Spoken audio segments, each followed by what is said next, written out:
안녕하세요. 저는 올해 36살이고 자녀 2명을 키우고 있는 남자입니다. 처음 제 아내를 만난 게 된 건 제가 29살 때입니다. 재수를 하는 바람에 늦게 대학교를 졸업을 했고 저는 생애 첫 회사를 다니고 있었습니다. 그때 당시 아내는 회사에서 비품과 영수증 관리를 도맡아 하던 계약직 사원이었죠. 그런데 어느 날부터인가 아내는 저에게 자꾸만 마실 거를 건네주는가 하며 퇴근하면 자신이 맛있는 걸 사주겠다고 말을 걸었었죠. 하지만 그때 당시 저는 만나고 있는 여자친구가 있어서 정중하게 거절을 했죠. 그렇게 시간은 빠르게 지나가던 어느 날이었습니다. 여자친구의 생일이 하루 앞으로 다가왔고 저는 몰래 이벤트를 준비하려고 여자친구의 원룸 자취방으로 찾아갔습니다. 그날은 여자친구가 친구들과 생일 파티를 하고 들어온다고 했기에 아무런 생각도 없이 비밀번호를 누르고 들어갔는데 여자친구는 어떤 남자와 단둘이서 바람을 피우고 있더군요. 저는 평소에 자존심이 너무 센 성격이었기에 그냥 별말 없이 준비했던 선물을 집 안으로 집어 던지고는 뒤돌아서서 나와버렸습니다. 뒤에서 여자친구의 목소리가 들렸지만 저는 돌아보지 않았습니다. 정말 서로 좋아했고 충격적인 그 상황에 힘들지 않았다면 거짓말이겠죠. 하지만 도저히 용서를 할 수 없었기에 모든 연락을 피하고 저 혼자서 그 상처를 묵묵히 견뎌내고 있었습니다. 그런데 제가 그렇게 힘든 걸 아는지 모르는지 계약직 사원이었던 아내는 제게 매일 같이 호감을 표시하더라고요. 사실 저는 아내에게 관심이 없었습니다. 외모는 평범하면서도 귀여운 편에 속했지만 여자에 대해 진절머리가 났던 상태였습니다. 하지만 아무리 거절을 해도 계속해서 제게 달라붙길래 그냥 퇴근하고 술이나 한잔하자고 말하게 되었죠. 그날 얘기를 들어보니 아내는 가정 환경이 썩 좋지가 않았습니다. 돈을 벌어서 혼자 계시는 어머님과 어린 남동생의 뒷바라지를 하고 있다더군요. 물론 저보다 어린 나이에 기특하게 열심히 사는 모습이 좋아 보였지만 그저 그런 마음일 뿐 아내에게는 전혀 마음이 가지가 않았습니다. 그렇게 퇴근 후 술을 마시는 게 몇 번이 반복되다 보니 점점 외로워져서 정신을 놓은 건지 아내와 함께 시간을 보내게 되었습니다. 사실 그날 이후로 사귄다고 말만 하지 않았을 뿐 다른 연인들처럼 데이트도 하고 사귀는 것과 다름이 없었죠. 그렇게 몇 개월을 지내다 보니 새벽녘에 전 여자친구에게서 연락이 오더군요. 사실 시간도 많이 지나게 되어서인지 별로 대수롭지 않게 생각을 하게 되었고 결국에는 헤어졌던 여자친구와 다시 만남을 가지기로 했었습니다. 그로 인해 퇴근 후 데이트를 하던 아내에게는 이제 서로 신경 쓰지 말고 남남처럼 그냥 지내자라고 말을 해버렸습니다. 하지만 다시 만났던 여자친구와는 며칠도 채가지 못해서 다시 끝이 나고 말았죠. 처음에는 대수롭지 않게 생각했지만 만나면 만날수록 그때 있었던 일이 자꾸만 떠오르더군요. 더 오래 만나다가는 제게 의처증이 생겨나 버릴 것 같고 상상만 해도 견딜 수가 없어서 또 다시 헤어짐을 선택하게 됐습니다. 그러던 중 저녁 늦게 지금의 아내에게서 갑자기 연락이 왔습니다. 한참을 아무 말 없이 망설이더니 임신을 했다고 말하더라고요. 사실 그때 그 이야기를 들었을 때는 많은 생각이 들었죠. 정말 임신을 한 게 맞는 건가? 나를 붙잡으려고 지어낸 이야기가 아닐까라고 생각도 했고 별의별 생각이 다 들었습니다. 저는 다시 한번 확실하냐고 물었더니 확실하다고 하더라고요. 솔직히 그때 당시 아내에게는 정말 몹쓸 짓을 많이 했습니다. 물론 어린 나이는 아니었지만 갑작스러운 상황에 어떻게 이걸 해결해야 할지 몰라 저는 무작정 아내를 무시하기 시작했습니다. 정말 지금 생각해봐도 제가 너무 무책임하기 짝이 없었습니다. 매일 같이 울고 불며 이야기를 했지만 저는 끝끝내 아무 말도 하지 않고 모르쇠로 일관했었으니까요. 그리고 눈물만 뚝뚝 흘리는 어린 아내에게 따뜻한 말 한마디도 한 적이 없었습니다. 그렇게 시간은 지나갔고 아내는 마침 계약직 날짜가 종료되어서 회사에 더 이상 나오지 않게 되었습니다. 솔직히 그때는 저도 모르게 안도감이 먼저 들더군요. 이제는 가시방석에 앉아있을 필요도 없겠구나 하면서 말이죠. 정말 지금 생각해도 저는 천하의 나쁜 놈이었습니다. 아무튼 그날이 있고 나서는 멘탈이 제대로 잡혀지지가 않았죠. 그러다 어느 날 친형과 술을 먹게 되었습니다. 이런저런 이야기를 나누다 결국 지금까지 있었던 모든 이야기를 털어놓게 되었습니다. 당연히 친형은 제게 욕부터 하더라고요. 결국에는 부모님 귀에까지 들어가게 되었습니다. 집에서는 난리가 났었죠. 아버지께서는 남의 자식 망쳐놓고 뭐 좋은 일 있다고 매일같이 술이나 마시고 다니냐고 엄청 화가 나셨습니다. 어머니와 친형까지 저의 행동에 엄청나게 비난을 했었고 부모님께서는 집에 한번 데리고 오라고 하셨고 저는 또 모르쇠로 일관했습니다. 하지만 어느 날 형은 제 휴대폰 연락처를 뒤지게 되었고 아내의 연락처를 알아내어서 저를 제외한 가족들이 아내를 만나게 되었습니다. 그러고는 며칠 뒤에 저는 모르게 아내를 집으로 부르셨습니다. 저는 당연히 아무 생각 없이 친구들과 술을 마시고 늦게 집으로 들어갔는데 제 아내가 집에 와 있어서 정말 얼마나 깜짝 놀랐는지 모릅니다. 일단 어쩔 수 없이 저는 아내와 나란히 부모님 앞에 앉게 되었고 부모님께서는 앞으로 어떻게 할 거냐고 화를 내셨습니다. 저는 그냥 술김에 짜증도 나고 이 상황을 빨리 벗어나고 싶은 마음이 컸습니다. 그래서 홧김에 저는 그냥 결혼할 테니까 더 이상 좀 그만하라고 앞으로 이 문제로 왈가불가하지 말아달라고 말했습니다. 솔직히 홧김에 그런 말을 하긴 했지만 당연히 그때 당시 저는 이 말을 한다고 해서 정말 결혼할 생각은 없었습니다. 부모님 역시 그러라고 말씀하실 일은 절대 없다는 확신에 차서 한 말이었죠. 하지만 예상외로 아버지께서는 그때 그 자리에서 또박또박 말씀하시더군요. 그러면 지금 처자본 부모님이랑 조만간 만나서 이야기를 하고 싶으니 부모님이 시간 되실 때 자리를 한번 마련해보자고 하시더군요. 이때 당시도 설마라는 생각을 가지고 있었고 술에 취해서 그냥 대충 상황을 정리하고 얼른 일어나서 제 방으로 들어가 버렸습니다. 그렇게 아내는 집으로 돌아갔고 저는 술이 점점 더 올라오더니 제게 말도 없이 집에 찾아온 게 너무 화가 나더라고요. 그래서 새벽 늦은 시간에 전화를 걸었습니다. 차마 입에 담을 수 없는 욕이란 욕을 다 하면서 막말을 엄청 쏟아냈습니다. 아내는 저희 부모님이 비밀로 하라고 해서 미리 말 못했다며 그저 미안하다고 울기만 하더라고요. 아무튼 그날 이후로는 부모님과도 말을 하지 않았습니다. 그러자 부모님께서도 저를 없는 사람 취급하시더군요. 그러다가 며칠이 지나서 친형이 제게 얘기 좀 하자고 부르더군요. 무슨 일인가 싶어서 형과 이야기를 하는데 오늘 부모님께서 아내분 어머님을 만나 뵙고 왔다는 이야기를 제게 해주더라고요. 오늘 가보니 그쪽 상황이 많이 힘든 걸 알게 되었답니다. 얘기를 해보니 아내가 벌던 돈들은 전부 처가댁의 장모님과 처남의 생활비로 다 들어갔었고 지금까지 아내가 모아놓은 돈도 없다고 말하더군요.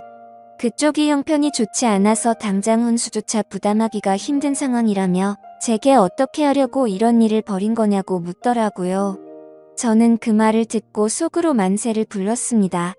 이제 부모님께서도 이 결혼을 포기하시겠구나라는 생각이 들었단 거죠.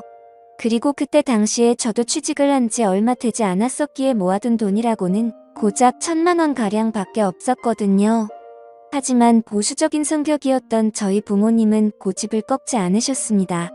결혼식이야 가족끼리 조촐하게 치르면 되는 거고 집 문제야 본가에서 같이 살면 다 해결되는 문제니 뭐가 문제냐며 제 기대를 꺾어버리셨습니다. 결국 순식간에 결혼 날짜를 잡게 되었고 일정대로 척척 진행이 되더군요. 저는 그때부터 너무 당황했고 속이 타들어갔습니다. 그렇게 좋아하지도 않았던 여자랑 결혼을 해서 평생을 함께할 생각에 암담하더군요. 그리고 부모님의 고집만 내세우니까 점점 화가 나서 크게 대들기도 했습니다. 제 앞으로의 인생이 달린 문제인데 왜 이렇게 무책임하게 진행하냐고 화를 냈죠. 그러자 부모님은 네가 저지른 문제는 성인이 된 네가 책임지는 게 맞는 거고 네가 결혼한다고 하지 않았냐고 되묻자 저는 할 말이 없어졌습니다.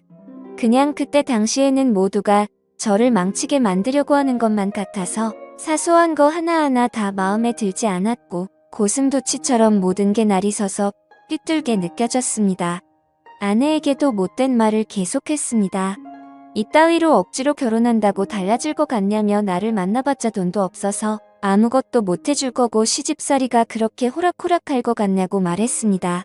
그리고는 정말 너한테 잘해줄 자신이 없으니까 고집 피우지 말라고 했죠.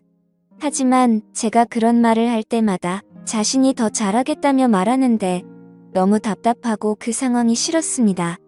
심지어 친한 친구놈들 몇몇과도 술을 먹다가 이 이야기가 나오면 친구들은 온갖 욕을 제게 했죠.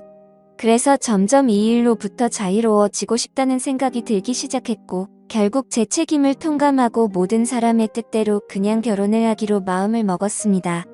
하지만 너무 삐뚤어져 있었던 저는 그렇게 마음을 먹고도 막말을 입에 달고 살았죠. 부모님께는 잘 살 자신이 없으니 행복한 결혼 생활을 할 거라는 기대는 하지도 말라고 했고 아내에게도 늘 차갑게 몹쓸 말들을 많이 했습니다. 그리고 결국에는 결혼을 하게 되었습니다. 정말 좋아서 한 결혼도 아니었으니 신혼생활은 말할 것도 없었습니다. 신혼여행은 해외여행은커녕 국내에 있는 흔한 여행지로 갔습니다. 심지어 그곳에 가서도 아내는 내팽겨쳐두고 혼자서 이곳저곳 돌아다녔고 거의 말도 하지 않았습니다. 그리고 나서 일상생활을 하면서도 퇴근하고 집에 들어오면 게임을 하거나 TV를 보면서 지낼 뿐 아내와는 일상적인 대화는 나누지도 않았습니다. 그리고 주말이나 노는 날에는 저는 항상 밖에서 친구들과 놀고 술을 먹다가 들어오고는 했죠. 평범한 부부들은 아내가 아기를 가졌을 때 극진히 대접받는다고 하지만 저희 부부는 그렇지 못했기에 제 아내는 그런 대접은 전혀 받지 못했습니다. 오히려 제 눈치를 보느라 뭘 먹고 싶다라는 이야기조차 단 한 번도 한 적이 없었죠. 그렇게 아내는 제게 불평이나 불만을 전혀 말하지 않았습니다. 그냥 묵묵히 혼자서 어머니와 집안일을 했죠. 하지만 저도 사람인지라 마음이 안 좋을 때도 있었지만 자존심이 쓸데없이 너무 강한 나머지 그렇게 내 말 듣질 않은 생각으로 그냥 그러려니 하고 넘어갔습니다. 그러다 어느 날 새벽에 예정보다 진통이 일찍 와서 정신없이 산부인과로 향했습니다. 그런데 남들과 달리 하루가 꼬박 넘어가게도 출산이 되지 않아서 슬슬 걱정이 되었지만 결국에는 고생 끝에 어렵게 출산을 하게 되었습니다. 출산 후 지쳐 누워있는 아내를 보고 있는데 저도 모르게 갑자기 울컥해서 눈물이 나더군요. 힘없이 늘어져 있는 모습에 뭔가 모를 마음이 들었죠. 하지만 쓸데없는 자존심에 그 눈물조차 보이기 싫어서 그냥 문 밖으로 나가버렸습니다. 그날 장모님과 처남이 아내의 손을 꼭 잡고 있을 때도 저는 아내의 손을 잡기조차 겁이 나더라고요. 제가 무슨 자격이 있어서 그 손을 잡을 수 있을지 그냥 무심한 척 수고했다는 말 한마디를 남기고는 그렇게 나왔습니다. 그날 이후로는 제 아내에게 미안한 마음이 많이 생겨났습니다. 언제나처럼 무뚝뚝하게 아내를 대했지만 마음은 그렇지 않았죠. 예전과 달리 미안한 마음이 생겨났었고 그동안 미안했다는 말 한마디를 하고 싶었습니다. 그렇지만 왠지 모를 쓸데없는 생각에 아무런 말도 하지 못했던 거죠. 그러다 어느 날 제 어머니께서 간이 좋지 않으셔서 계속 정기검진을 받고 계셨는데 결국에는 이게 점점 상황이 악화되었습니다. 병원에 입원하셨을 때 친형과 어머니 그리고 아내가 번갈아 가면서 병실을 지켰습니다. 전 휴일에만 병실을 지켰고요. 자녀를 낳아서 키우고 계신 분들은 아마 아실 겁니다.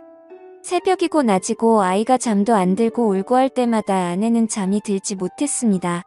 그렇다고 제가 애를 봐주고 하지도 않았으니까요. 그렇게 잠도 제대로 못 자고 병실에서 간호를 했으니 그 피곤함은 말로 표현할 수가 없을 거란 거 잘 알고 있었습니다.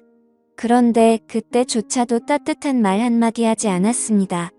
병실에 있던 다른 분들조차 며느리가 진짜 효녀라며 저한테 장가 잘 갔다는 칭찬을 할 때도 아무런 말도 하지 못했습니다.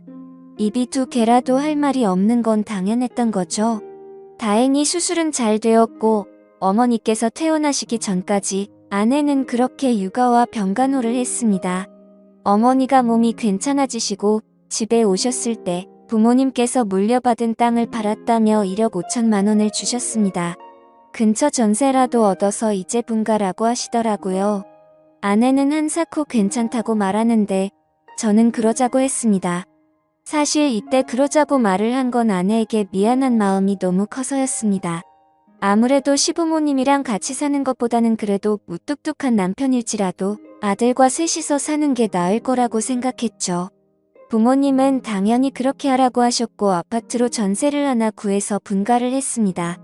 거의 말도 안 하고 했지만 간간히 아이도 같이 봐주고 이사하고 처음으로 레스토랑을 갔는데 맛있다고 웃으며 말하는 아내를 보면서 이때부터 정말 마음이 울컥해서 눈물이 날 뻔했죠. 그래서 그날 이후로 저는 변하겠다고 다짐을 했습니다. 연애도 저와 제대로 해보지도 못하고 아이를 가졌을 때도 대접 한번 제대로 해주지 못했던 생각이 났습니다.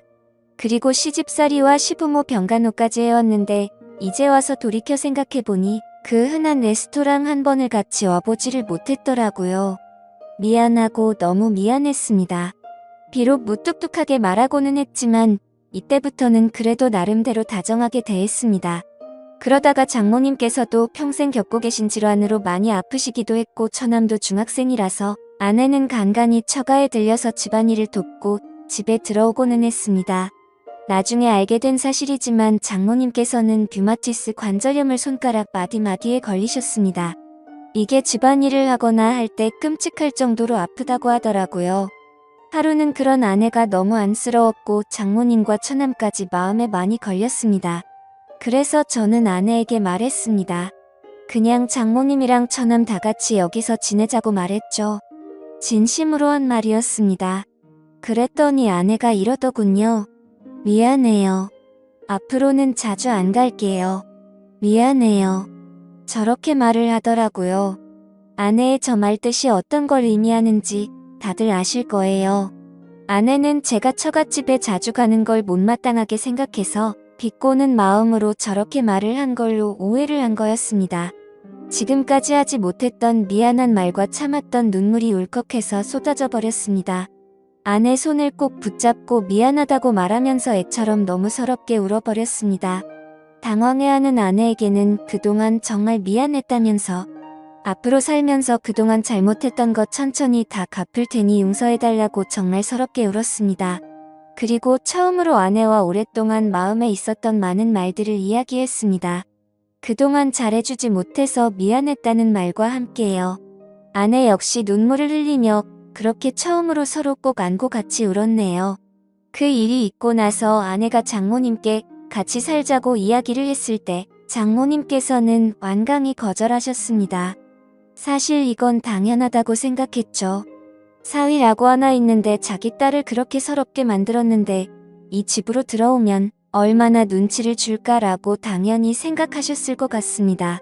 본가에 계시는 부모님께서는 흔쾌히 그렇게 하라고 허락을 하셨고 결국에는 제가 처가댁에 가서 장모님께 무릎 꿇고 사죄했습니다. 그동안 죄송했다고 앞으로는 정말 잘하겠다고 했죠. 그렇게 장모님을 겨우겨우 설득해서 같이 살게 되었습니다. 지금은 그 누구보다 아내만 사랑하고 전에는 상상도 못한 애교도 떨면서 그렇게 살고 있습니다. 세상에서 아내가 가장 예뻐 보이고 가장 사랑스럽네요. 집안일도 제 나름 열심히 돕고 있고 육아도 열심히 하고 있습니다. 그리고 아내와 저 사이에는 예쁜 딸아이도 한 명 더 생겨났고 더 예쁜 가정을 이루게 되었죠. 이게 제게 있었던 5년 전 이야기입니다. 지금은 장모님과 처남, 그리고 제 아내와 자식들 이렇게 6식구가 다 같이 행복하게 살고 있습니다. 넉넉지 않은 형편일지 몰라도 휴일이나 주말이 되면 가능하면 가까운 곳으로라도 바람을 쐬러 다니고 있고요. 지금은 아내에게 잔소리도 들어가면서 지내지만 그 누구보다 행복하게 해주려고 아내를 여왕처럼 받들고 지내고 있습니다. 그런 저를 기특하게 보셨는지 장모님도 항상 우리 사위가 최고라며 저를 감싸주시고 온 가족이 서로를 너무 애틋하게 생각하고 행복한 나날을 보내고 있네요. 지금은 정말 그 어느 때보다 행복합니다. 제 착한 아내 덕분에 저의 못난 모습들이 고쳐진 것 같아서 정말 고맙게 생각합니다. 아마 그때 아내가 저를 버리고 떠나버렸다면 저는 그저 그런 인생을 살고 있었을 테고 평생 후회만 하면서 살았을 것 같다고 생각이 드네요. 앞으로도 저는 과거의 아내에게 잘해주지 못했던 걸 평생 갚아 나가려고 합니다. 물론 평생이 걸려서 제가 잘하더라도 그 큰 상처를 준 건 다 갚지 못하겠지만 지금은 제 아내도 행복하다고 말해주니 너무 미안하고 고마운 마음만이 가득하네요.